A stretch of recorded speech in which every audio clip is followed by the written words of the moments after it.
0.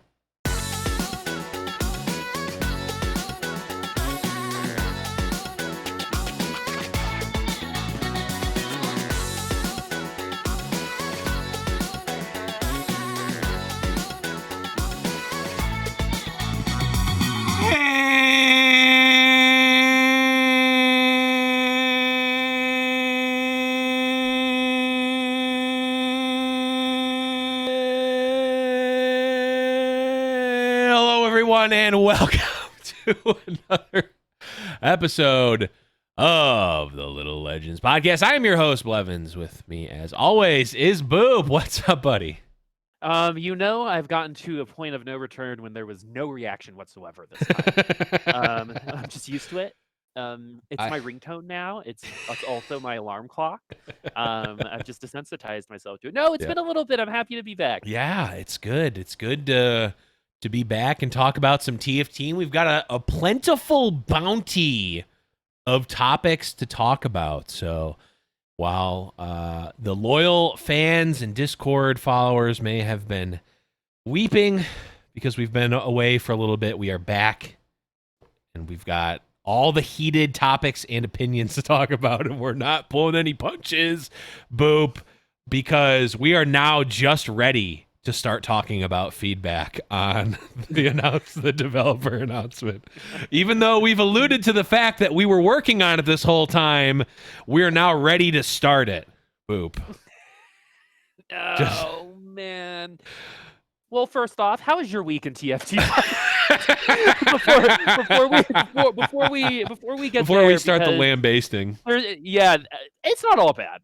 There are some true. good things, but there was one particular sentence that was kind of snuck in there that I think everyone actually heard. But yeah, Blev, how was your week in TFT, my friend? Man, TFT has been a little bit of a struggle for me lately. I think part of it is the fact that I am playing a lot of other stuff as well. I've been playing a lot of LOR. I even have been playing some Hearthstone too. Like the new expansion came out and I randomly started playing it. Yeah. I challenged Bemi to a race to legend for no reason other than I wanted to do it. And now I've been doing it. I've been playing for no other reason than that. Like literally that is the only reason I've been playing.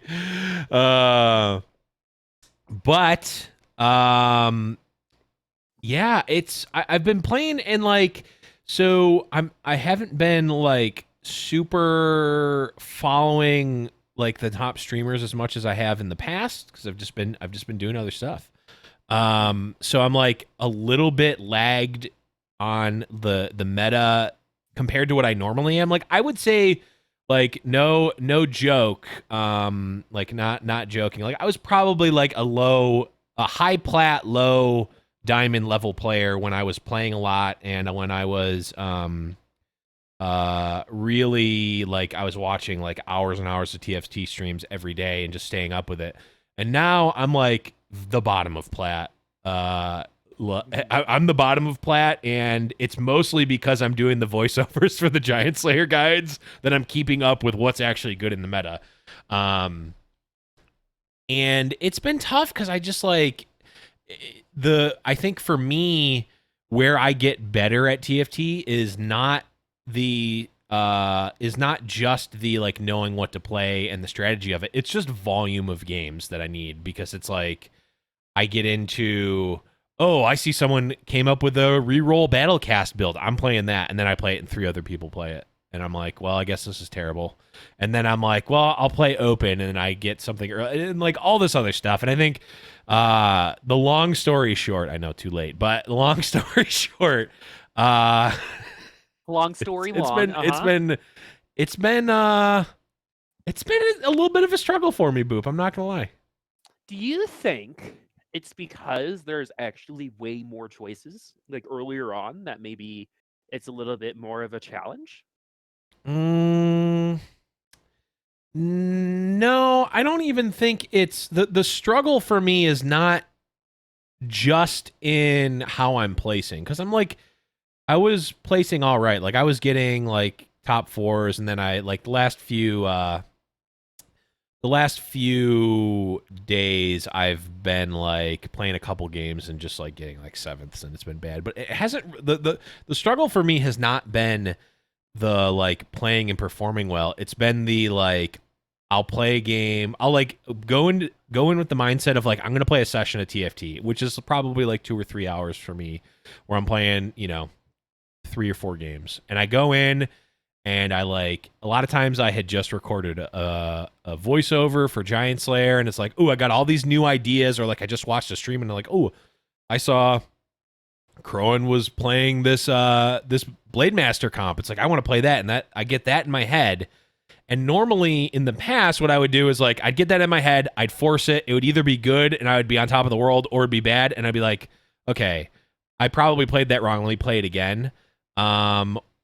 Or like get that out of my system, and then eventually after a volume of games I'm at a point where I'm like an air quotes good TFT player, where I'm like keeping my options open. I've gotten the like allure of like, ooh, well, I really want to play this Battlecast build, I really want to play this Hyper Roll Battlecast build. Like I've gotten that out of my system, and like it's now just part of my repertoire to if I see that that is open, or that there's an opportunity to play it, I can play it, and not just like I'm hyper rolling this, I'm forcing it and that.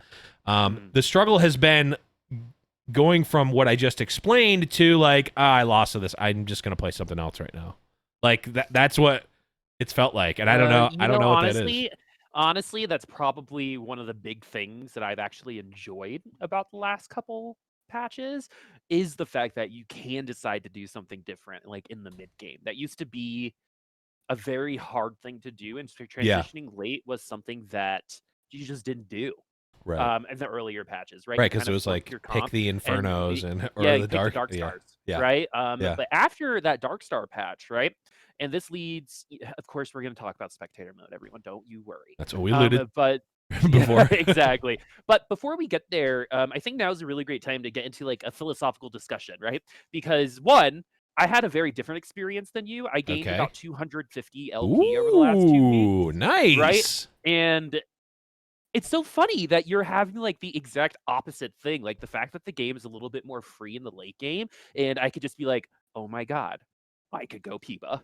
Right? And then just like put in all these like legendary units, have a board like that's worth like hundreds of gold, right? And have that be a thing. That's like really, really cool. I haven't gotten an 8th place in a month, right? And so I don't know if this is just like the way the patch works for the two of us and how our brains work, right? Because in terms of how I've interacted with this patch, of course, I do have to preface this with I do cast Fight Night with a professional player, so I'm obviously picking up some of that stuff, right? So it's not just all me, as much as I would like to claim it to be. But what I'm like trying to say is that like what you just complained about is like my favorite part of what's going on right now. It's so crazy. It's kind of like you can like I don't know why I went with banana. We all know why I went with banana. But but like some people love bananas, right? And then there are some people like my dog who cannot stand bananas, right? And it's there's some people who just try bananas in college and it's not for them, and they move on with their life.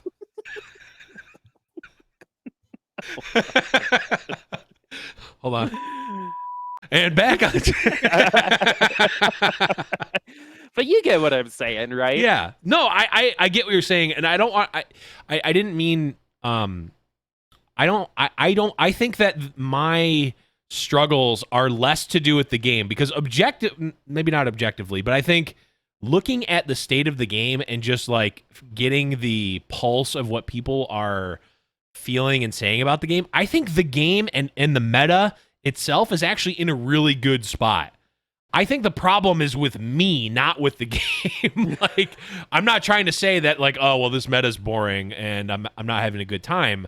I'm actually, it's frustrating to me because I know that's not the case, but I'm still feeling like this. So, I think it's going to, this is just a common gaming thing with me, just in general over the years, where I ebb and flow with like how in on a game I am. Like I've done this with Magic the Gathering 500 times probably over the years, where it's like I'm going from being super into it and like wanting to play and like spending all my time and money on it to like I quit the game and then I come back and I quit and I come back and all this stuff. Like I started playing Hearthstone a little bit more lately. Like I've quit that game probably 6 times and come back to it.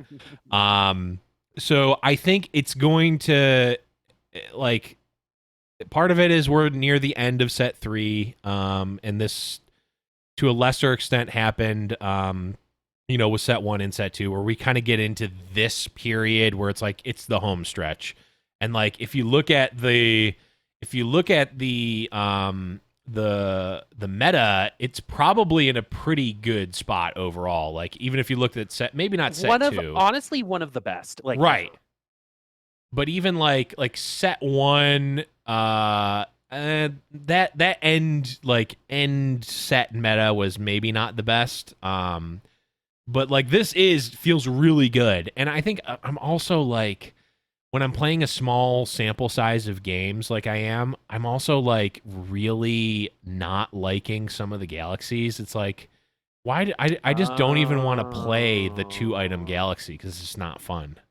Like I get that there's different that's a thing that I'm actually just now realizing that the galaxy mechanic is really good when you're playing a ton of games because it inherently gives you variety in your games. But when you're just playing 1 or 2 games here or there, it actually just makes the game feel worse when you get one of those. Now, if I get the reroll galaxy, I'm like, why aren't all my games like this, Or treasure trove or any of the like positive galaxies. And I will say, in one of Mort's recent streams, he mentioned that they kind of got the feedback from galaxies being like a lot the general consensus is that people don't want the like added strategic galaxies at the cost of them being restrictive, right? So like 2-item galaxy, I think maybe even the dwarf planet and some of the other ones that are just like you're playing TFT, but it's like restricted, but with less, right? Light, LIT. Yeah, you're playing right? but it doesn't necessarily like it actually adds taking things away adds more to the strategy in depth. And when you look at it at a macro level of TFT in general, having those in there is a skill flexor and all these other things. But like, I'm not going to play at the top level. Like I'm playing a couple of games here and there, and it's just like I kind of want to just FF when I get the 2-item galaxy and just take my 8th and move on to the next one because I don't want to play it. Well, it's kind of like in Fall Guys, right? If the first thing you get is a race you don't like, you can just leave, right? And exactly. But here's the thing, right? We get to compare this against Rise of the Elements now, and I'm assuming based off of that video that they had, like Spirit Blossom / like cool anime stuff might be coming up next, right? Which is real cool. And we still haven't gotten like Pulse Fire. Infernals might come back. They just released an entire Infernal skin line on Summer's Rift, right? Like the Targons on Runeterra are getting like some special love right now. Beautiful cinematic that they released today, by the way. Yep. One of my favorite ones so far that Lore has released. Honestly, great work on that. If anyone is listening from that team, I commend you because I got really emotional during that, and that's something I wish we could get a little bit more of in the TFT space, right? Like I'd love to get like silly like little legend jousting, right? Or like I forget who I told, but I was like, if we could get little legend Fall Guys. I would spend hundreds of dollars on those skins. That is someone please make that happen. Because if I could get like even just a Silver Wing Fall Guy, I'm done. Like I will buy every version, every color. I will it doesn't matter, and then never play it because I'm always going to be a pigeon. So like those damn pigeons. But before this turns this into a Fall Guy game, highly recommended, by the way. Yeah, very fun. It unlocks this like primal feeling in you of anger that like I think we all need to release right now. Yes. But the big thing here is like we now get to compare it against Elements and what it could be for the future. And I'm kind of under the impression that Elements was predictably less extensive in terms of strategy because it was Mhm. just a hex change, right? But Right. Galaxies was like, hey, this is a different game, Right. right? But there are a couple Galaxies that have come out that I feel like are experimentation for actual game modes that might be permanent one day. Right. Like the one Galaxy that breaks apart item Yep. components when you sell the Mhm. unit, Mhm. right? That's something we've all wanted to try for a really long time. And Yeah. I think at the beginning of this cycle, we both were like, this is a great thing to try because there was an argument way back that we should all start with 2 Nico's helps, right? And they gave that Right. to us, and we saw that that wasn't the best idea, Right. right? We people talked about the board being too big, right? And then we got that out, and now people Mhm. are complaining again, Right. right? But maybe the board's too big for the units that we currently have, for Right. example, right? Right. But there are some Galaxies that I think have been hyper successful. I think Treasure Trove is one of the best things they've ever Mhm. made. Um, Professionally, it is probably the most even in terms of competitive integrity Hmm. because everyone gets the same amount of boxes, Right. right? Even though it feels more random, um, everyone's getting the same amount, right? And Right. you can kind of assume that you're going to get the items you want, so you can plan ahead a little bit more. I think that's why people really like Treasure Trove. Same thing with Plunder Planet, even though the money is spread out evenly amongst all the players eventually. How it affects the early and late game is really interesting Right. to me, and those are the types of things I think we can take into this next set and iterate upon because I Mhm. think having these galaxies was a little too much, right? And Yes. the expectation that they come out with a new galaxy every patch, right, was actually pretty intense to me.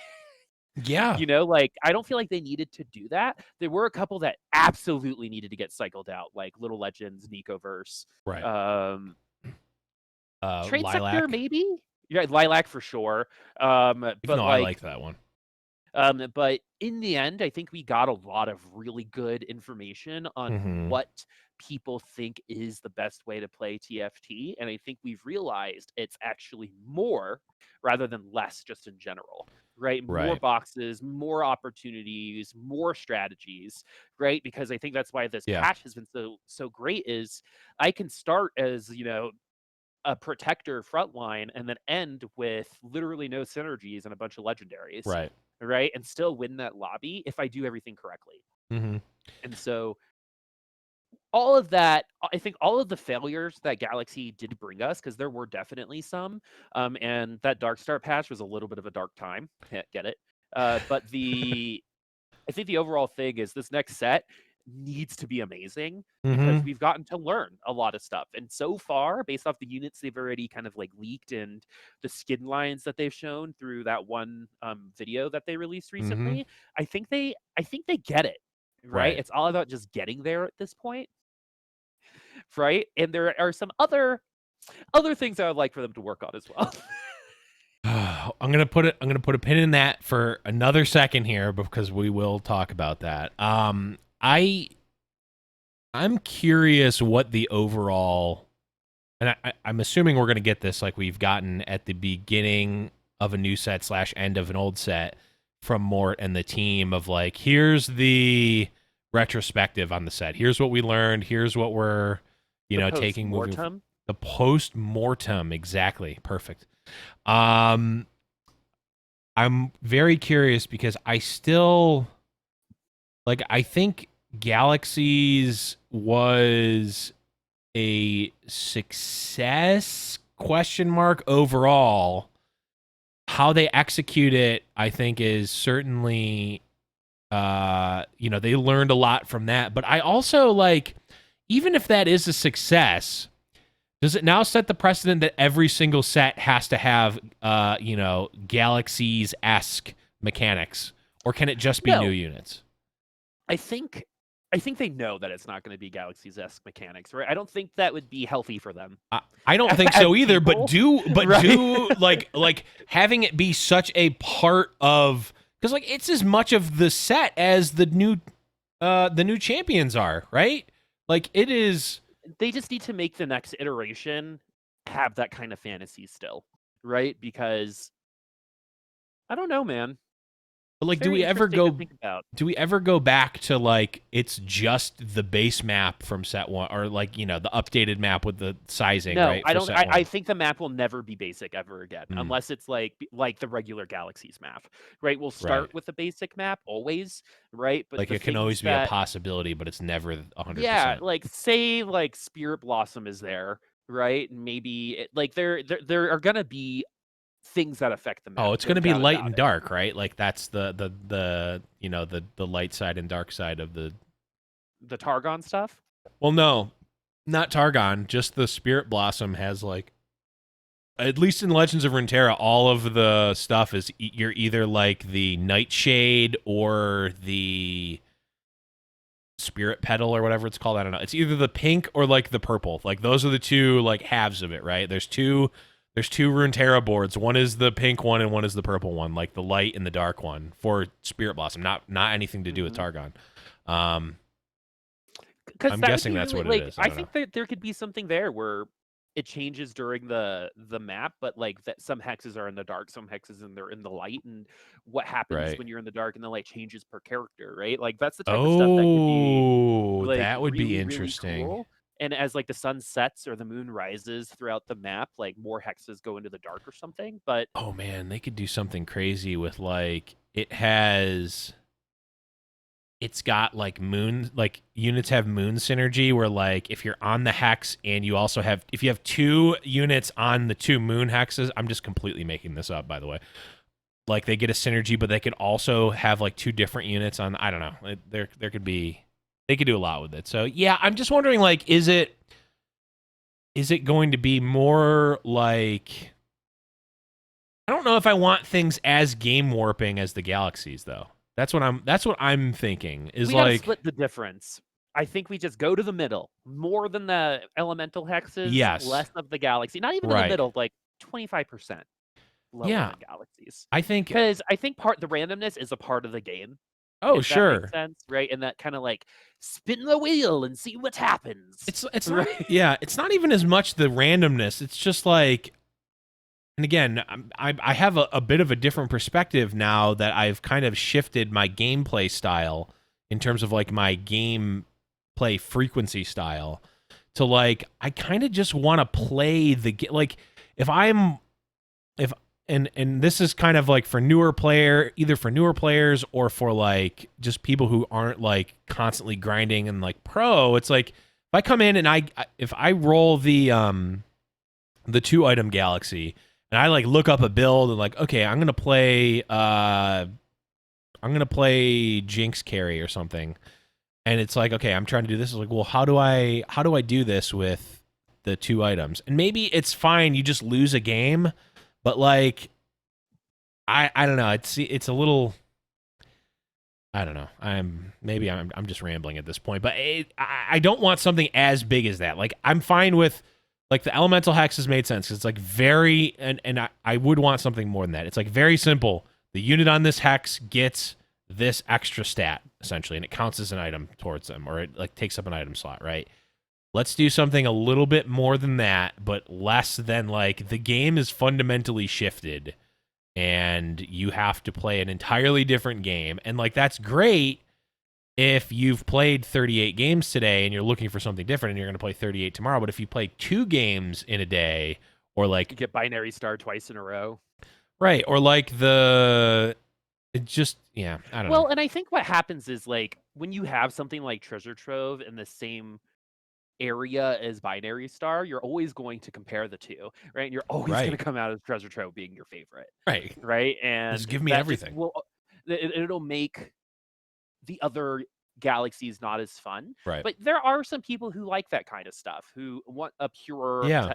chess-like game without these other things coming in, all the way back to set one where nothing was on the board, Right. right? I don't think that'll ever happen. I don't think that's what TFT is. Right. But as we move forward, right, in terms of design, I have two questions, right? One, did we need the Darkstar patch to get to how balanced we are now? Did we need to like kind of Right. experience what it was like to have like an unbearably unbalanced patch a la the demons from set one Right. or Kassassidin? Um, I wonder why we got here the way we are, and I don't think there is a good answer outside of anyone from Mort for that, right? Like in Yeah. terms of iteration, like why? How could one of the worst patches in set 3 be followed by arguably the best one? Right? Like what Yeah. was like, and I think they kind of briefly mentioned that they were making smaller changes and bringing people to the middle rather than rubber banding people. Mhm. But I would like to know why it worked that way. Did we need to unbalance the Dark Stars to make this feel good? If Dark Stars were balanced back then, would we be saying the same thing now about this patch? Right? It's Right. kind of that's the type of thing that I would love to talk to Mort about. And then two, in terms of what goes on in the next set, they've got to learn from their mistakes this time around. And I think the biggest mistake they did was Mort going on vacation. And I hate saying that, right? But that was arguably the worst time in the whole set to actually go on vacation, right? And Yeah, but I mean that could have been a coincidence, right? Like it oh could no, have no, been totally. That's what I'm saying, right? right. It was like the world kind of just was like, ha ha ha, welcome Yeah. back, Mort. Yeah. Things kind of fell apart. Not really your fault, but this is your life now. Right. Sorry.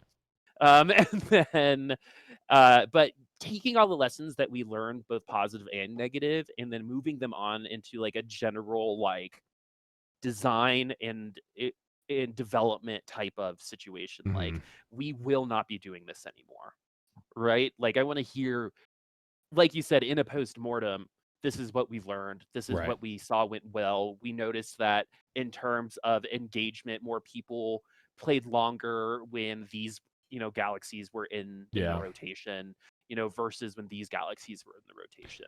Because the Yeah. galaxies did get better. I mean, they had a couple duds in there, but Plunder Planet's pretty good. Um, Yeah.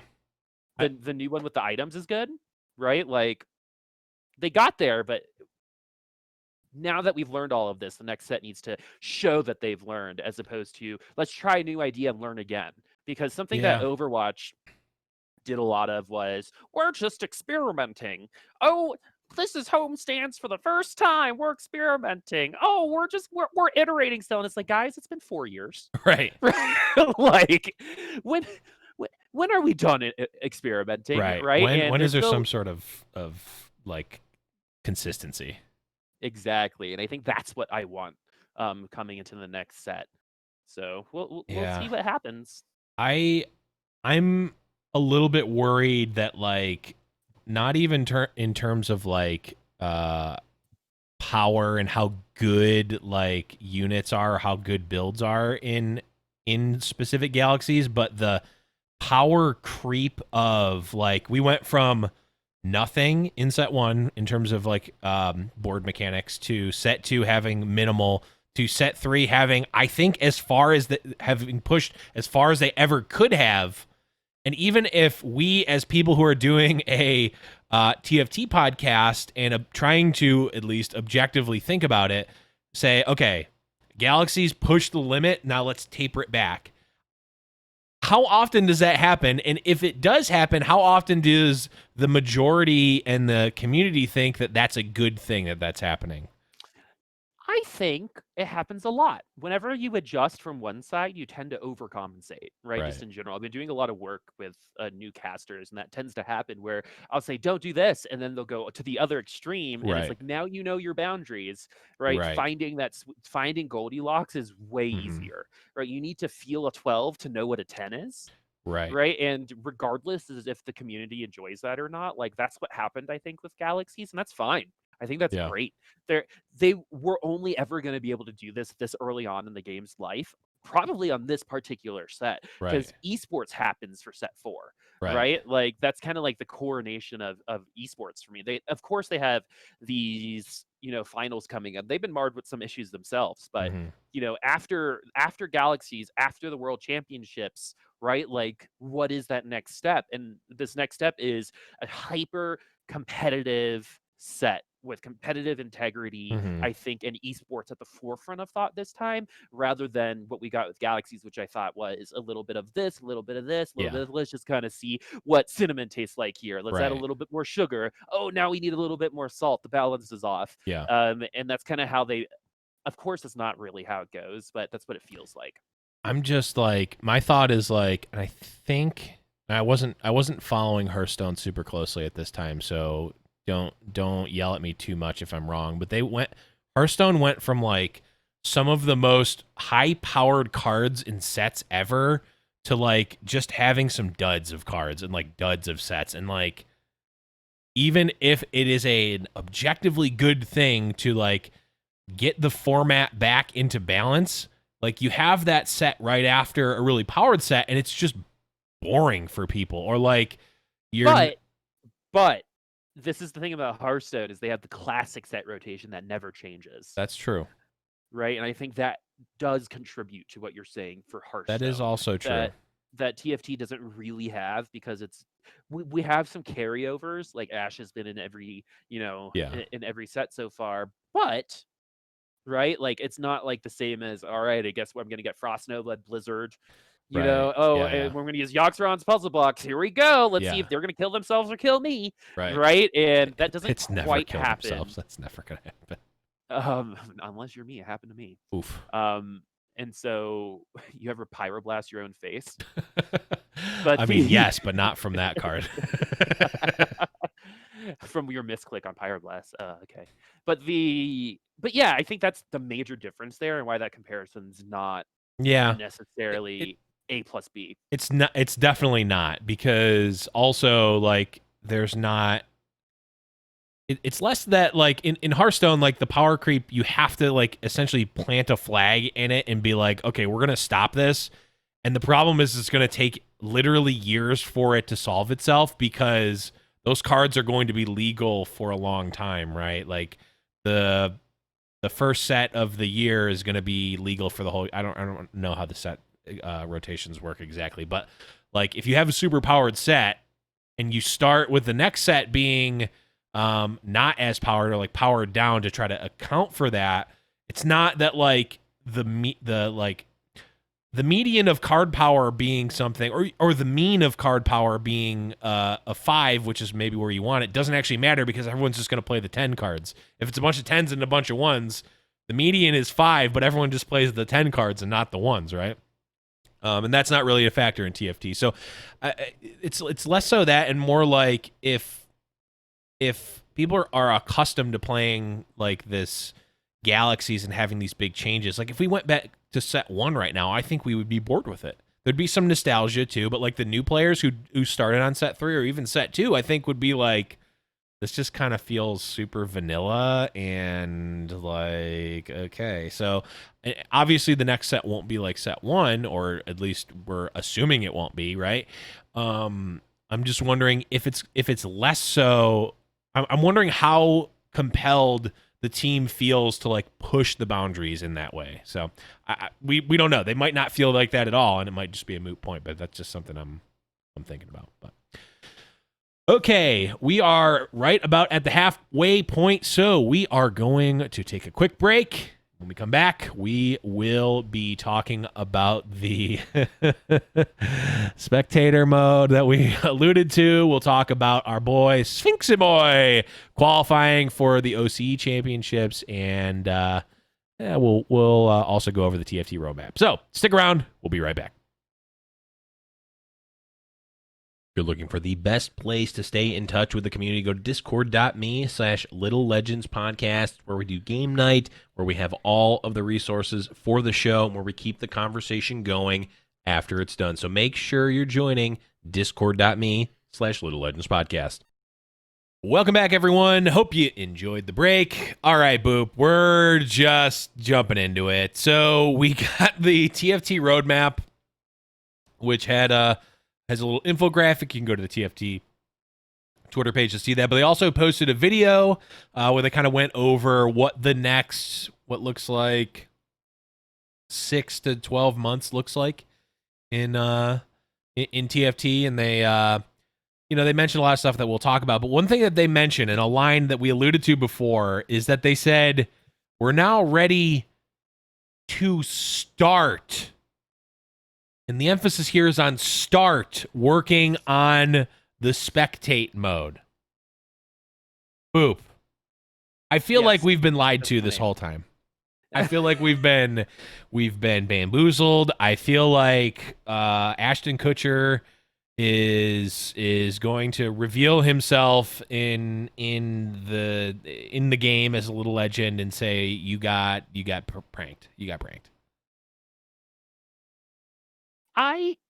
Okay, so this would be okay, right? If on set 3's release, it didn't straight up say they were working on Right. spectator mode, right? It's like I'm trying to think of like a metaphor for what this is. It'd be the same as like if mom is like, okay, if you just wait long enough, you're gonna get some cake, Right. right? And then 1 month later, it's like, how long is this cake taking? Right. Right? And then 2 months later, you're like, is this cake real? She's like, oh, Right? you know Because what? I'm ready to start baking that cake. and then all of a sudden, 3 months later, you look, you did it. We're gonna start baking this cake. Yeah. And maybe it was a little bit of a troll. I don't know. I could definitely see them doing that and like releasing spectator mode in like a month. Like I don't know how long it takes to release something like that, right? But that is a we joke have with been no payoff and no audience. we had plenty of people come on the show / post on Twitter Right. saying things like we're working on it, Right. right? And that's kind of like the thing that makes me a little upset is, oh, spectator mode's a priority. Spectator mode is a priority, Right. right? And then mobile came out, and I had assumed that they'd Right. work on spectator mode after mobile, right? That seemed like the next logical transition. And so my question is like, were they working on set 4?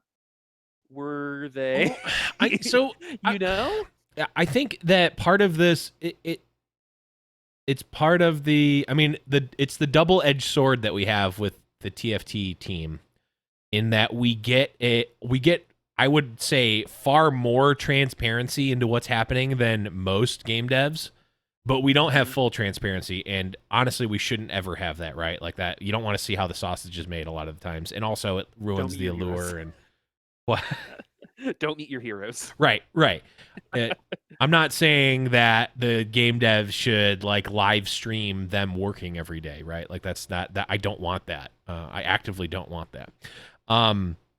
But like I just don't know. Like my thought is like, the impression that we were given was, okay, they need to come out with mobile client. And this was around like Christmas, right? Like this was around the holidays of 2019. Hey, we're working on mobile client, we're getting mobile client, then we can start working on spectate client. Like that's the thing that's holding back spectator client is mobile client. Hey, mobile client's out.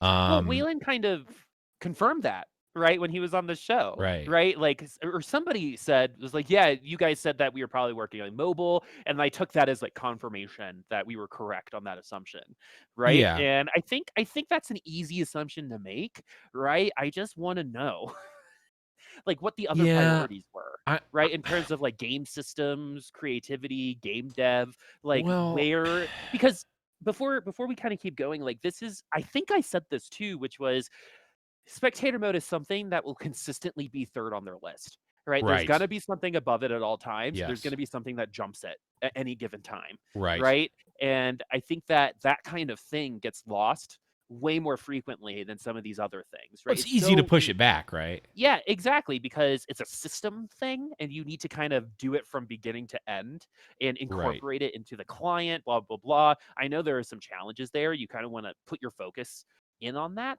And Right. regarding the team, we don't know how big the team is, Right. right? Because if it's a team of like 4 devs, right, you take one dev to spectator mode, you've taken 25% of the devs Right. away from the game, Right. right? Like for balance and stuff like that. So there's definitely that argument that I'm sure is happening, right? I can't assume the TFT team being bigger than 15 people, right? That'd be I nuts. don't know. I don't know. They maybe have alluded to it before, but I know Mort specifically doesn't say how many folks are on the team. Yeah. But like again, this is an assumption Right. based off of like my experience in the gaming industry. And I could be way off. 15 might be a small team for Riot. I don't work there. But Right. the point is, like, then just don't talk about spectator mode. Well, right? yes, but also like they've got, and maybe we're part of the problem. They've got folks like us, and also literally everyone who cares about tournaments saying, "We want spectator mode. We want spectator mode. We want spectator mode. We're spectator mode." Like they can either say TBD, which they kind of have, but I don't know. I feel like there's a mismatch. This is where my frustration is coming from, is that there's a mismatch between what I perceive as a very important thing and what they perceive as a very important thing. And I would imagine that to be the case because like you said, Boop, we're not game devs. I don't work for Riot. My objective is not to make Riot money and to have a successful game. I want the game to be fun, and I want to be able to, do the things that I want to do, like run community tournaments and spectate them, and like actually have that be smooth. And like to me, and again, I'm probably in at least a little bit of a bubble, being the type of person that I am, and the fact that we're doing a TFT podcast and we talk to a lot of people that are in our community and are in the competitive community.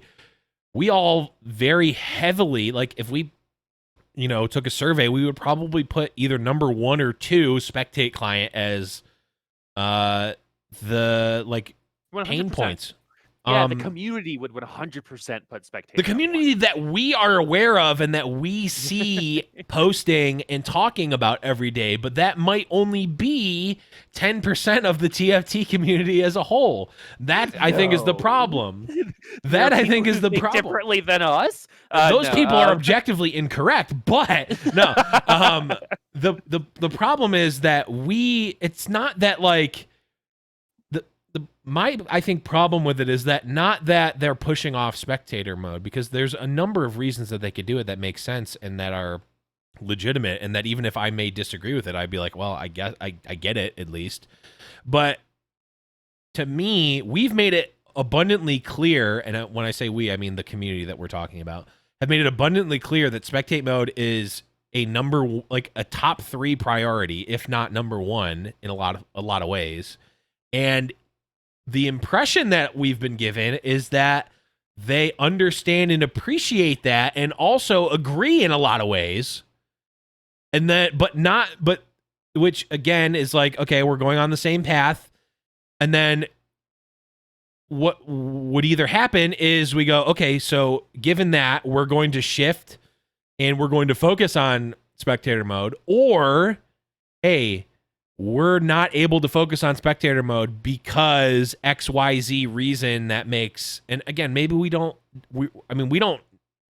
owe us any of that, right? I just feel like, man, we got dragged along in this, and it just felt, maybe we're looking too much into this, Boop, but I felt when I saw that video, I don't know if I've been more disheartened from something that they've put out than that specific line. It felt a little dirty. I think that, like, to me, like, not in like we lied. It wasn't Snidely right? Whiplash coming up. We lied. But like not like that, but just like, oh. You know what I mean? Like that. and then like, yeah, well, because like also like, and I get why, and also I'm a huge fan of the like new like Little Legend. What are they, like points or shards or something that you can do where you like that's a good thing. But it's like if that came, like if spectate mode died for that, I'm fucking pissed personally. Like I want that way more. And again, like they can say like, hey, we needed to work on this because it will make us way more money. And even if they don't say it directly, like I get that sentiment. But my problem is it's like we're saying our number 1 pain point is spectate mode. The response is not silence or not like a general. The response is, hey, we understand that and we feel that too. And we think spectate mode is very important as well. Period. No more discussion. Not, we understand and appreciate that, blah, blah, blah. But we need to work on other systems in the game first that help with keeping the lights on for TFT or something like that. Or that help implementation for a spectator mode. Because this is where my head goes, right? 2 things may have happened. Number one, they were planning on developing spectator mode for set 3, but after the mid set, they kind of realized that, like, oh, we got to really work on balance right now. And they were like, okay, maybe best case scenario here is we focus on balance, launch spectator mode either for the World Championships or set 4. But I mean, so right? but before you go, like, is it the same people who are working on the balance and design of the set? Are those the same people who would be implementing a system? Probably not. I feel like that's two separate groups. And again, I'm maybe not completely, but I'm ignorant to how that works. So Well, okay, so there are 3 types of developers, right? There's Right. back-end developers, front-end developers, and full stack developers, Uh-huh. right? So their full stack developers are probably able to do both. Their back-end developers are much better at systems and implementations, most likely, and like using AWS and using all that stuff. Yeah. They're probably the ones focusing on the replays and stuff like that, Right. right? And then the front-end developers are about like designs and like those kinds of systems, like for websites and stuff like that. It's But not that's not what they do all the time. It's Right. a stereotype, right? Because I'm under the impression that full stack developers don't actually exist. But everyone's looking for them. Yeah, exactly. They're the unicorns of the dev world, Right. like for real. If you find a real full stack developer, you pay them 6 figures and keep them forever. Yeah. That's my rule. But yeah, like, depending on how big the team is, right? Depending on what their particular skills are, there might only be 1 or 2 people who can do systems for that stuff, Right. right? And they're going to need to work with their front end developers or full stack developers in conjunction, so this system in implementation doesn't break the game, right? Right. So it's easy to implement these things at key points in time, not in the middle of a set, Right. right? So while it sucks that we have to wait, it's probably better that they release this for like the beginning of set 4. Like I said, set 4 has to be about competitive integrity for me. Oh, it's right. But that's the thing. It's not for that. They have set if you look at the roadmap, it's set 4 is September, and then set 4 World Championship is early spring 2021. Spring 2021 is set 5 launch, and then the and beyond is spectate mode, tournament API, etc., etc.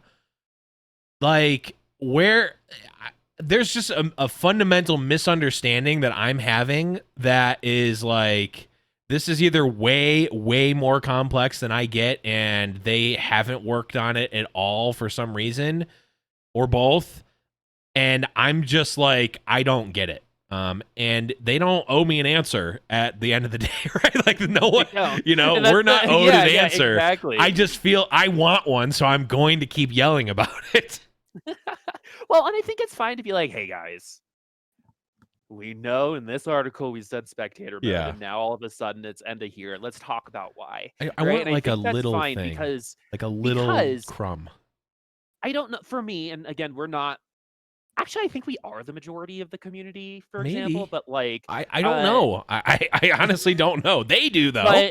But what I'm trying to say is just like, they've already kind of opened up their processes to us, and this is something that I think would really calm our nerves to say, all right, guys, we know we said this thing and we adjusted, but we didn't tell you why, right? And so let's give you the information that we can tell you, right? Because they can't tell us everything, but just to be acknowledged, like, we know we said this, right? And it was kind of like snuck into like the middle of a sentence during the announcement, right? That was the thing that like made me the most upset. If they just acknowledged that, like, sorry about spectator mode, we're working it now, I would feel much better about that. And we're so excited to get started.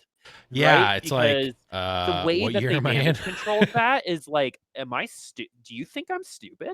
Right. Like, and I just didn't hear that. And I know that wasn't the case. And I understand, like, I've worked in marketing and PR. Like, I get why that's what they said. And it was the right decision to say it that way, in terms of a business thing. But we as consumers are missing the why in that sentence, right? Why is now, and they kind of briefly touched on it, but I'd also like to know why now is the best time to start that versus 6 Right. months ago? Yeah, what are we Right? Like missing? what was the decision there? Was it to launch it with set 5?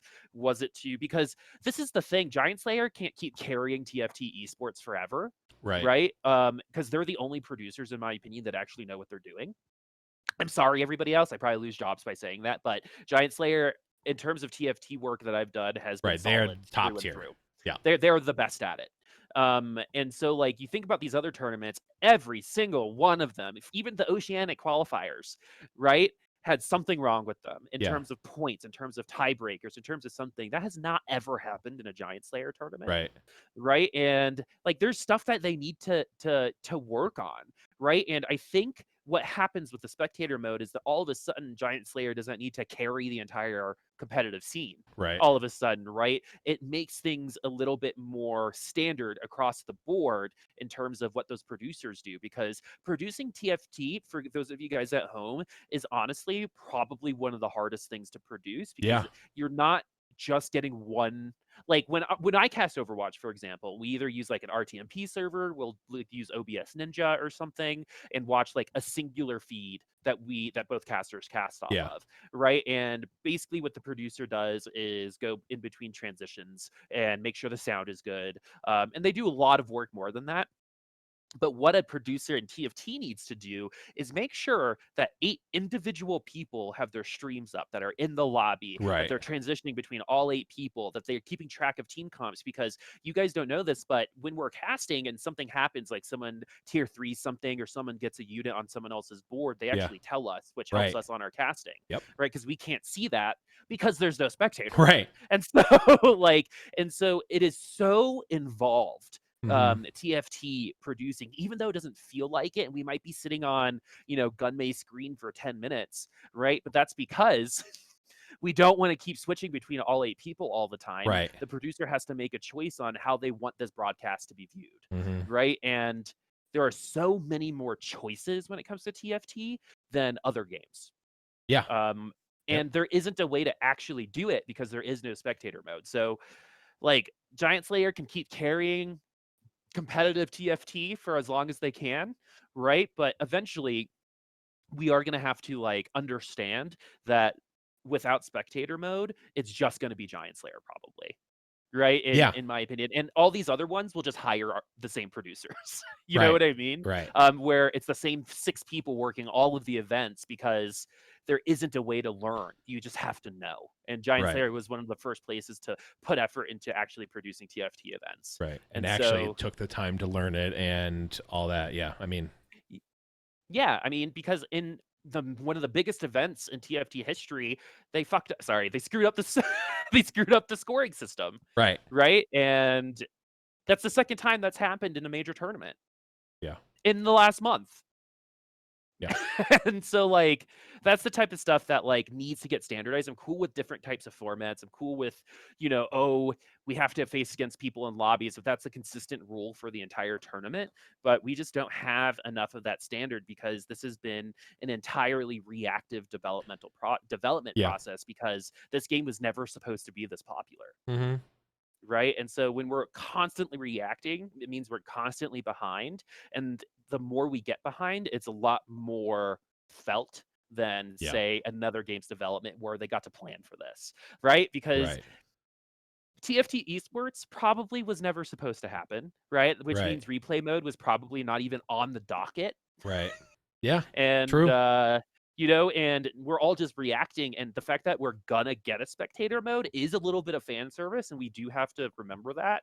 But it was just like the thing that got me, man, was we're so excited to start, and it's like, I see what you're doing. Yeah. We're Right? not I see what excited. you did. I'm not excited about that. I mean, I would have been excited about this 6 months ago or 10 months ago or however long ago. Well, maybe not 10 months ago. I mean, I would have been excited 10 months ago, which is probably about when we started asking about this, to be completely honest. But yeah, I think it's less the fact that it is the case and more the like, maybe we just had our expectations wrong. And again, Riot and the team don't actually owe us anything. So I'm not like saying, well, they should have just told us everything from the beginning and then we'd be okay. While that may be true, I just feel like again, it's just there's a mismatch here where it's like we as the community see spectate mode as such an absolutely important thing.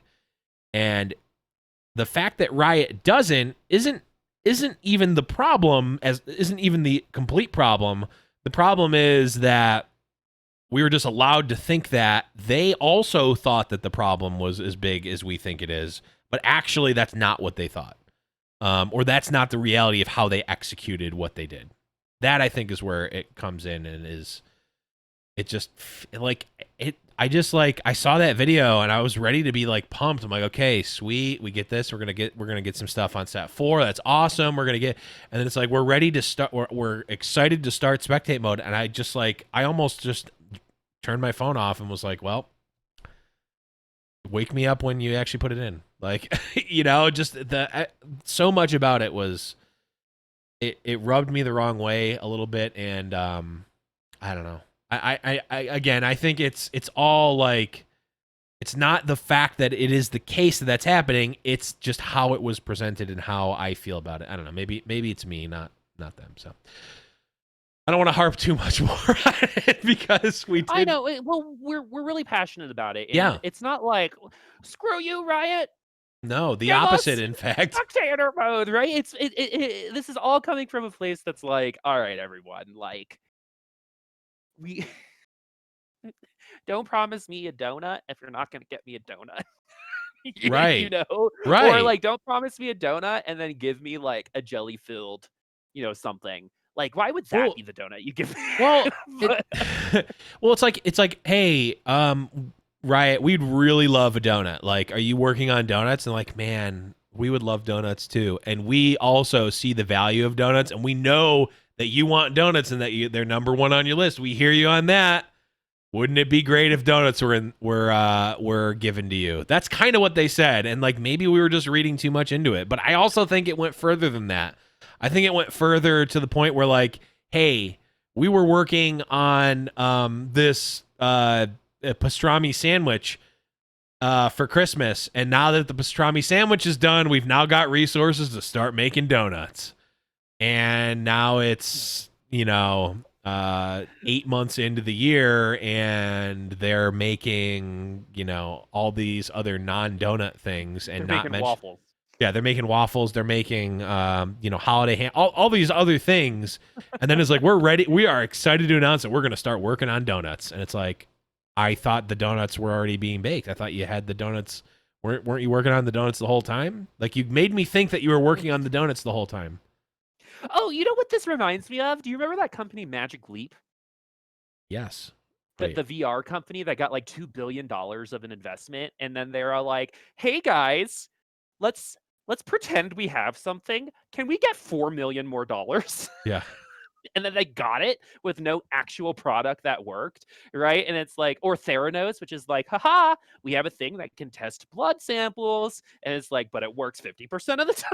It's like, we have the thing, we're working on it. But I think, like, again, it's all about just, I just want to be clear on when it's coming, because we're waiting for it, and it feels like, when's the next Comic-Con going to be, or when's the next character going to be released, right? And that's not exciting if you're talking about replay, right? If we're talking about the new set, we're like, hell yeah, let's, like, I'm willing to wait, like, because the anticipation's killing me. But we've had so much anticipation with spectator mode, we've transitioned over to anger and annoyance, because like, it's been that long, right? I straight up said, eventually, it's just going to be like, you're leading us on, right? And we got really, really close to that in terms of feeling, I think, after that announcement, even though that announcement was filled with like other awesome things, right? It's just, I can't help but focus on that one line, and I think that does a disservice to them. You want to know what it is at a high level?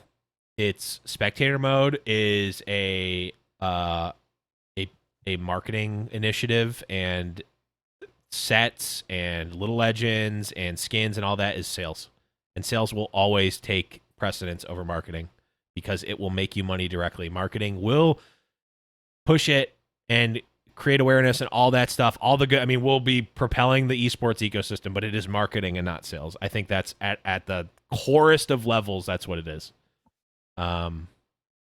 So I mean, I get that, but it's still the execution of it sucked. But okay, I don't. Wait, for those of you at home, sales and marketing are not the same thing.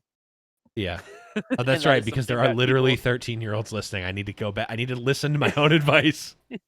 It's not the sales same and marketing thing. are not the same thing. Right. And so they're very different jobs. And I think that what is it called when you kind of like mix two things together? It convolutes or convolutes Yeah. their roles and jobs within industry, Right. where marketing contributes to sales, right? But Yes. isn't necessarily sales. So they're usually Right. different people that fight all the time. So, like Yes. notoriously, they fight with each other all the time. Right. So, because sales needs marketing to succeed, and marketing Yes. needs sales to prove that their stuff was successful. Right. So they just don't talk to each other. Just These are all I things guess. you'll not learn in college, but you'll learn your first weeks in the industry. In your first marketing job, there's going to be a sales guy who's going to talk to you. You're going to be like, ugh. Right, and that sales guy. What are was leads? me. Why? What is Salesforce? And why am I putting leads there? I'm making is- content. God, I hate myself. Let's move on and talk about something else as we round out the show here. We're not going to go into the patch too much. We did get the new Little Legends, which are awesome. I do like those. I definitely bought enough to get my 3-star Pengu Samurai, which is great. Nice. And even though I was talking about how I was upset if they made this new Little Legend skin system in lieu of spectate mode, I do think that the way that they did it is actually quite good. You're now able to, what is it? You can essentially use like currency or shards or whatever they're called to upgrade Little Legends, and you can just buy the little right? Can you just buy the base level of the Little Legend? Yeah, you can buy the base one. Yeah, and then use the shard like. Yep, to upgrade the ones, because just now you don't have to spend $100 to get the one. Right, which is like, yeah, I think it will like and it's weird because Legends of Runeterra really like drastically took out you're opening packs of cards, which is essentially just gambling. Like at a level, right? You're opening packs of cards to get the card that you want. The loot boxes thing, like they took that out completely in the card game, but they left it in for like the unimportant like Little Legend thing. So yeah, I don't know. Oh, another piece of good news, Boop, that we maybe alluded to, but the NAOCE final, our boy, Sphinxy Boy, qualified. Hell yeah! So good. Congratulations. An OG An LL Pod True. participant. We saw this coming, just saying. That is Totally true. saw this coming. We called this. There's nothing I will be less ashamed of than calling the success of a player. And it's so awesome to see someone work as hard as Sphinx and find some success, right? We got to see him from literally the beginning. Yeah. And see him grow throughout the process to be one of the best players in North America and be recognized as such. Yep. Is a testament to the work. Yep. And I'd just like to say that I beat him every time in game night. So that means I should qualify instead. I wouldn't want to. So yeah, I mean that's coming up this weekend, I believe, right? It begins August 14th, which is in 3 days. Which is what, Friday? Which is awesome. So we're finally getting the realization of esports going to be on Riot's channel. Dota, Keen, Primal, Becca will be casting. Shame on them for not getting you, Boop. That's just a misstep. I will say that. One day, fingers crossed. I'm available. It should happen. Everyone. We've got a deck for that. We've got a deck for that. But yeah, definitely check out the if you want to read up more on the players. This is really cool. They did a little. I mean, it's just like a little paragraph, but a little write up for each player that's qualified, so you can get to know the players a little bit more. They also put links to their Twitch channels, which is also awesome, and something. I'm going to go on a little mini rant here. Something that Magic the Gathering just did an absolutely awful job of for their recent Pro Tour Players Tour thing. where like they had the broadcast, which is already like kind of like they do a very mediocre job for their online broadcasts already. They also have these players, many of which are online personalities and Twitch streamers. They have no links to their Twitch channels anywhere. They don't even have their Twitch names on the screen. They're specifically using their real names, which is not an egregious thing, but like you're running an event on your online platform, and part of your online platform is Twitch streamers, and you don't even have any sort of promotion for the players. It's like such a like blindfolded move to make. Okay, end rant on that. I'm glad that TFT did a good job of actually recognizing the players who have got there. I'm very, very pleased with that, because it's just a thing that's like, it's such a no-brainer to just promote the players. It's not hard. No. Well, and I'm really happy to see this, because one of our biggest concerns is how are we going to get TFT specific people out there, right? Like Sphinx, right? People who didn't have another game to come from, right? And this is how you do it. Those little itty bitty paragraphs are like more than enough, if that makes sense. Yeah. Like, this is one of those things that if they didn't do it, no one would have cared. But since they did, it's awesome. I would have cared. You know what I But mean? yeah. And so the other thing that's really awesome about it is they alluded to a new game mode, which I'm assuming is 2v2v2v2. That would be cool. And that would be awesome. Like if we sacrifice replay mode for duos, I'm totally cool with that, actually. Like the one thing. I probably am too. Because duos is super fun, and there's been so many times where like I've been like coaching someone just through Discord or something. Yeah. I brought Mushu Beef 2 wins in a row playing Piba. Nice. Easy to pull off in silver, by the way. No one, everyone's like, what is that? And it's like, you don't know, man. Piba, you either get first or eighth, but if you're not leveling up at the correct time, and when you have no money, and I do, you're probably going to lose to it. But just play 5 costs forehead. It's actually super hard to get there, in my opinion. But well, I mean, you have to get level 9 pretty early, right? Yeah, you also have to try to get a bard with the right items. Right. And then none of your items are actually going to stick on those characters until you get your 5 costs. So you have to like think mega far ahead. Yeah. But 2v2v2 is really cool, because it's like then you really get to hoard units, right? Like you can hold hands with your counterpart and be like, let's both go for cybers and just lock the rest of the lobby out of ciphers. Like the enhancement of strategy there, I think, is really awesome. So yeah, if it's for new game modes like that, like it's a 2v2v2v2, or like a super fast game mode where everything's 2x, oh, that'd be a fun galaxy. Well, that actually is a it's not in regular, it's in the, I think it's actually Tencent owned, but like one of those, like it's called, it's more like like it was a mobile first game, like I forget what it's called, but I think it was made by Tencent actually, and like it's basically just like original auto chess, like but it's a, you know, it's got a different skin on it essentially, and like there's some differences, but they like released with a like hyper mode that's like you get like twice as much gold and like all this other stuff.